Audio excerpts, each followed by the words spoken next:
bota bangwakani ya balaye. Eske bote ya maji to pe oya nkisi, bota boya maji te bota kisi te, bote ya bobotama ya famille, bote banina nkoko ena mama lelo ena mwana Florence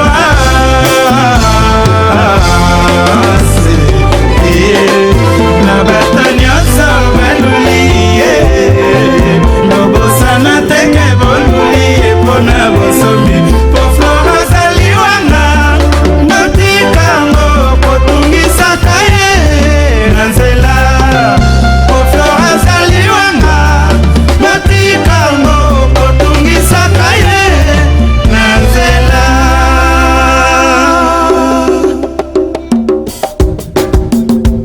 Wabanko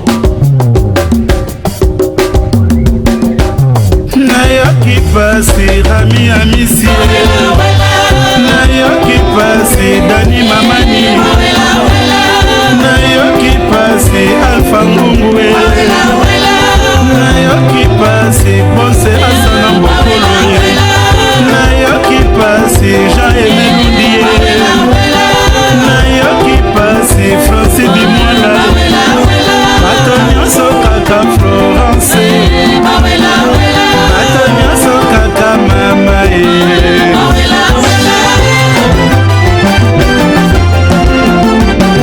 Carmele Mamwele Constantin Mali nayoki pasi Mère Malois, nayoki pasi Pepe Akunji, nayoki Soni Christian Poissaye, nayoki pasi Cardozo Mwamba, nayoki pasi Benvenga Tadie, nayoki pasi Ma Fernandez, nayoki pasi Patrick Chibambwe, nayoki Somo Lokalu Tigravensin, bato nyonso kaka Florence, concurrence à voiture de luxe,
Zoka Zapir Petit Nabiso depuis Viva la Musique.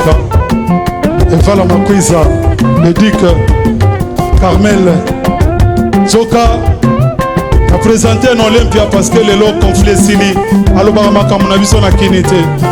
Alors Zoka à partir de l'élo Yebaga Yango to aba Congolais bisotu to sangana to yokanaka na pesi yom pifo bokonzi yango yo. En tout cas, merci beaucoup et bonsoir à Paris. Bonsoir à vous tous. Aujourd'hui, c'est un concert exceptionnel. C'est vrai que le King Kester qui est avec moi, Antari Wambi, celui qui a commencé cette histoire, parce que c'est pour la deuxième fois, 6 ans après, il revient sur cette scène de l'Olympia. Il y a eu Taboulé avant lui. Aujourd'hui, c'est Antari Wambi, King Kester. Je vous demanderai, s'il vous plaît, de lui réserver un standing ovation avec vos applaudissements. Est-ce que Paris est là? Je ne sens pas Paris. Est-ce que Paris est là? Ok, super. Alors, King Kester MNA, le premier surtout, a défié le stade des martyrs. Aujourd'hui, il revient pour la deuxième fois défier cette salle mythique qui est l'Olympia de Paris. Alors, vive le Congo, vive notre patrie, vive notre musique, parce que notre musique, le Congo, c'est un peu la mère patrie de l'Afrique. Quand je parle du Congo, je parle de Kinshasa, je parle de Brazzaville et je parle également de l'Angola, parce que nous sommes une et une seule personne. Alors quant à moi, je vous dis merci. Et en tout cas, vive le Congo, vive la musique congolaise et vive MNA Kester Kwamambu. Antari Wambi, et voilà Malakoze, le professeur. Alors, Azaraye Morote, Yves Kambala, Azaripé. Yves Kambala, s'il vous plaît. Tozobete Rabino Nyonso Bolingi. Merci. J'avais dit que quelque chose va changer. Et je pense qu'aujourd'hui, vous avez constaté que les choses changent. Désormais, nous devons apprendre à apprécier la musique avec nos oreilles. Encore une fois, tonnerre d'applaudissements pour cet homme qui a changé les données et qui s'appelle King Kester MNA. Et que vive la musique, le pouvoir à la musique en Nayoki Soni Zakari Baba Basue Nayoki Pasi Misha Kebao Nayoki Somwe Vala Makwiza Nayoki Pasi Dr. Toussaint Nayoki Somo Salem Express Nayoki Pasi Ladi Moulaye Nayoki Somo Tonino Fernando Nayoki Pasi Carle Wiskizumba Nayoki Pasi Monsieur Mabula Naga Osaye Titi Espoir Kwangila Lelo Nakosuka wapi mama Papi Bokamba oh, quelle heure est VIP de Kisha oh, de Kisha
Oromo Lukeke